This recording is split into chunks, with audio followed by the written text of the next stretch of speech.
I am here today with my oldest son, Elias. Welcome, Elias. Thank you. And we are shooting at his first rental property.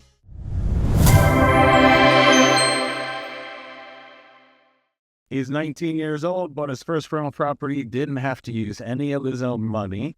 And for a lot of people that struggle with how to start building a rental portfolio, it seems daunting how to find a deal and how to fund a deal, and especially fund the deal without any of your money. So we wanted to kind of walk through that process, what he did and how he was able to do it and what his plan is for the property. It's still, you can't really see it, but the floors still need redone. There's still work that needs to be done. It's in mid renovations. All right, so let's walk through the process a little bit. What was the process for you finding the deal?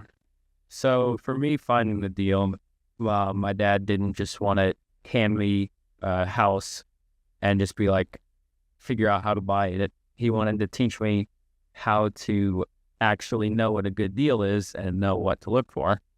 So he had me looking on the MLS, and I would find a property that looked good, that was lower rehab, and I would run the numbers. I would figure out the rent, the ARV, the rehab estimate, all that stuff. And I would put it all into a formula, and it would figure out how much, what the cash flow was going to be and what the payment was. So I kept doing that for months, sent out probably one offer a week for 2 months. Yeah, so the KPIs that he had, or the targets he was shooting for, was to run numbers on 2 deals per day and to always have an offer out.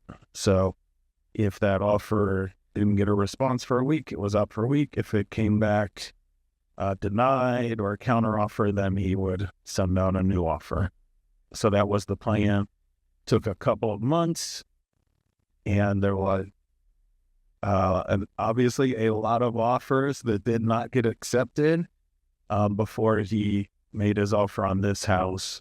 What was the situation? So this house was listed with the realtor on the MLS, open for anybody, right? Everybody could see it.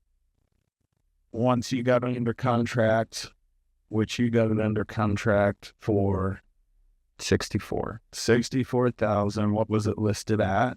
It's listed at, I think it was either 67. I think it was 67. Okay, 67,000. Yeah. So that's like 95% of the list price. Yeah. Right. And what did you find out was the situation with the seller after you got it under contract? I found out that it was an old lady who was living here. She had lived here a long time, but now she was too old to live here by herself. So her family moved her to a nursing home. So it got passed down to her 3 kids who all live out of state. So they were like, we're just going to list it with the realtor and we just want to get rid of it. So he didn't know that, obviously, from the listing, but this was a situation which I've talked about a lot of deals that our clients get if they're listed on the MLS. If they're getting it at a great price, usually that means that the seller is seeing the house as a problem, and their top concern isn't the price, right? These sellers, the heirs or the executors who were taking care of the property for their parents, it was a problem. They live out of state. They don't have time to deal with it, and they wanted rid of the house, right? They were trying to resolve the issue for their mother, and money was their top concern. They wanted the issue resolved, which is a good opportunity for us. We can help them in that situation. He offered a good price compared to the listing price, help them with their situation, and there's plenty of value in this fixed up for him. So what is the ARV, or the after repair value, of the house? The ARV on this house, being in a good neighborhood, sits right around 110. Okay, 110. And since he's young, full of energy, and he's doing a lot of the work on the rehab himself, or putting in sweat equity on the rehab. And so we estimated the rehab cost at 7,000. 7,000. And I know that sounds insanely low, but that is pretty much materials. And then he's going to have a couple of our regular contractors help him for about 4 days in there. So it's just a little bit of labor and materials, and the rest is his sweat equity. All right. So he is all in at $71,000. The value after it's fixed up and rented, it will be $110,000. The rent is expected at $1,050. And then because it's hardwood floors, super low maintenance house, it'll offer it where they can have pets. With that, they would pay pet registration and pet rent. And so he'll end up getting more than $1,050 per month for the property. So that is well over 1%. Then that's closer to 1.5% if you follow the 1% rule. All right. And what's the strategy in the end? It should be listed for rent here in a couple of weeks. Yeah.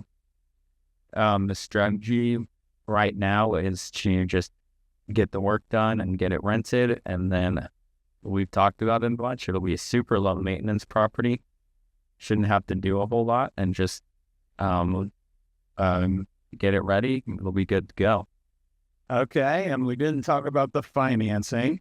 So you didn't have 71,000 sitting in your bank account. No, it did not. How did you finance the purchase and rehab? I financed the purchase and rehab all through a private lender. All right. So he talked to a private lender, explained the deal, explained his understanding of real estate, and obviously you worked with me, so he's using my credibility, right? Just like all of my coaching clients, they can borrow my credibility because they're working with me, and was able to raise the 71,000 because he didn't have any money out of pocket for the purchase or the rehab, because he's doing all of the work or most of the work himself on the rehab.